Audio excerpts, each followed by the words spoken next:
दिल्ली की वो काली रात, सड़कें वीरान थी, हल्की ठंडी हवा बह रही थी। राहुल जो देर रात अपनी बाइक से घर लौट रहा था, उसने शॉर्टकट लेने के लिए मालचा महल के पास का रास्ता पकड़ लिया।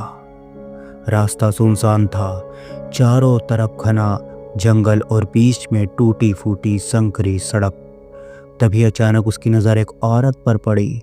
लंबे बाल, काली साड़ी और सिर झुका हुआ वो सड़क के किनारे खड़ी थी, जैसे कि लिफ्ट का इंतज़ार कर रही हो। राहुल ने बाइक धीमी की, लेकिन जैसे ही उसने उस औरत का चेहरा देखने की कोशिश की, उसका दिल जोर से धड़कने लगा।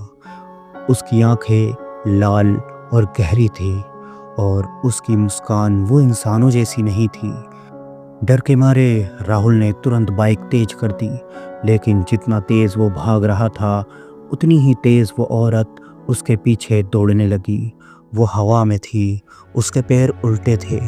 राहुल ने पूरी ताकत लगाकर बाइक भगाई और जैसे ही उसने शहर की रोशनी देखी, वो औरत अचानक कहीं गायब हो गई। जैसे ही राहुल अपने शहर की तरफ बढ़ा, उसने वहाँ पर अपने दो दोस्तों को खड़ा पाया। राहुल ने तुरंत उनके पास जाकर बाइक रोकी और बहुत ही हैरान तरीके से उन दोनों से बताने लगा जो भी कुछ उसने देखा था। वो दोनों दोस्त उस पर हंसने लगे, लेकिन वहीं पर एक बूढ़ा शख्स और खड़ा हुआ था, जिसने राहुल की बात सुन ली थी और वो बोला, तू बच गया बेटा, वरना वो चुड़ैल जिससे भी मिलती है उसे अपने साथ ले जाती है और मार डालती है। ये बात सुनते ही राहुल के दोनों दोस्त ज़ोर ज़ोर से हंसने लगे और उस बूढ़े का और राहुल का मजाक बनाने लगे। अपना मजाक राहुल से सहन नहीं हो रहा था, इसलिए राहुल ने बोला, अच्छा तुम दोनों को ये लग रहा है कि मैं झूठ बोल रहा हूँ? तो अगर हिम्मत है तो मेरे साथ बाइक पर बैठो और मैं तुम्हें दिखा कर लाता हूँ। इतना सुनना था कि वो अचानक ही दोनों दोस्त उसके साथ बाइक पर बैठ गए। वो तीनों जने उसी जंगल की तरफ रवाना हो गए और वो बूढ़ा शख्स पीछे से चिल्लाता रहा, रुक जाओ बेटा, वहाँ मत जाओ, वो तुम्हें नुकसान पहुँचा सकती है। लेकिन उन तीनों ने उसकी एक ना सुनी और वो निकल गए। वो बूढ़ा शख्स शहर के सभी लोगों से ये बात बताने लगा कि वो लोग उस जंगल की तरफ गए हैं जहाँ पर एक चुड़ैल का साया है। लोग भी उस बूढ़े का विश्वास तो नहीं कर रहे थे, लेकिन कुछ पुराने लोग थे जिनके कहने पर लोगों को विश्वास हुआ। लेकिन अब तक देर हो चुकी थी, वो तीनों जने वहाँ से निकल चुके थे। जैसे ही वो तीनों जने उस सुनसान संकरी सड़क पर पहुँचे जिस जगह राहुल को चुड़ैल मिली थी, वहाँ देखा तो वहाँ कोई भी नहीं था।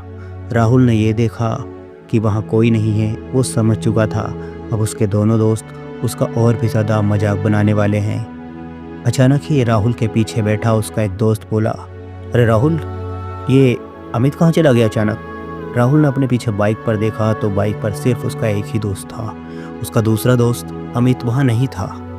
अब राहुल और उसका दोस्त कुलदीप दोनों ज़ोर ज़ोर से अमित का आवाज़ लगाने लगे, लेकिन राहुल ने कहा, कुलदीप हमें चलना होगा, नहीं तो हम भी नहीं बचेंगे। राहुल बहुत ज़्यादा डर चुका था।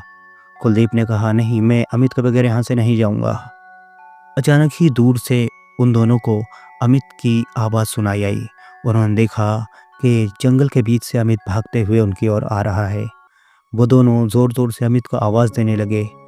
अचानक ही भागते भागते अमित उस चुड़ैल में बदल गया और वो साड़ी पहनकर चुड़ैल उनके सामने आकर खड़ी हो गई। उस चुड़ैल की सफ़ेद साड़ी, सफ़ेद बाल और लाल आंखें देखकर वो दोनों अब बहुत ही ज़्यादा डर चुके थे। लेकिन अब राहुल ने एक बार फिर से हिम्मत दिखाई और उसने बाइक स्टार्ट करी। बाइक स्टार्ट करते ही चुड़ैल बिल्कुल बाइक के सामने आ गई, लेकिन राहुल रुका नहीं। उसको टक्कर मारने के चक्कर में राहुल ने ज़ोरों से बाइक चलाई और अचानक ही वो चुड़ैल वहाँ से गायब हो गई। राहुल और कुलदीप उस बाइक से तेज़ी से शहर की तरफ बढ़ रहे थे और अपने पीछे देख रहे थे कि वो चुड़ैल हवा में उड़ते हुए, हंसते हुए उनके पीछे आ रही है। लेकिन वो दोनों नहीं रुके। बस कुछ ही दूर तक जाने के बाद अचानक उनकी बाइक फिसल गई और वो दोनों ज़मीन पर गिर गए। उनके ज़मीन पर गिरते ही चुड़ैल ज़ोर ज़ोर से हंसने लगी और उसने एक हाथ से आकर रोहित का गला पकड़ लिया। रोहित को पकड़ते ही रोहित जोरों से चिल्लाया और बेहोश हो गया। ये देखने के बाद कुलदीप का भी हाल बेहाल हो चुका था। लेकिन फिर अचानक ही कुलदीप ने देखा कि चुड़ैल तेजी से पीछे की तरफ दौड़ रही है और कहीं गायब हो गई, क्योंकि उस जगह पर उस शहर के काफ़ी सारे लोग दौड़ते हुए चले आ रहे थे। वो बूढ़ा शख्स शहर के काफ़ी लोगों को लेकर उस जंगल में आ चुका था, जिसे देखने के बाद चुड़ैल वहाँ से चली गई थी। वो लोग राहुल और कुलदीप को तो वहाँ से ले गए, लेकिन अमित को ढूंढने में उनको सुबह हो गई। रात के 2 बजे से सुबह तक वो लोग ढूंढते रहे। अमित उसी जंगल के बीचों बीच एक पेड़ के साथ बंधा हुआ उन्हें सुबह मिला। सुबह जब अमित को लाया गया तो उसकी हालत बहुत ज़्यादा ख़राब थी और अब वो बहुत ज़्यादा डरा डरा रहने लगा। उस दिन के बाद से उन लोगों ने मालचा महल के पास के उस रास्ते को बंद कर दिया और उस जगह बड़े बड़े शब्दों में लिख दिया, खतरा। इस जंगल में एक चुड़ैल का साया है, कृपया इसमें ना जाएं। दोस्तों, इसी तरह की कहानियाँ सुनने के लिए हमारे चैनल को सब्सक्राइब करें और वीडियो अच्छी लगी हो तो लाइक ज़रूर करें। Thanks for watching. Bye bye.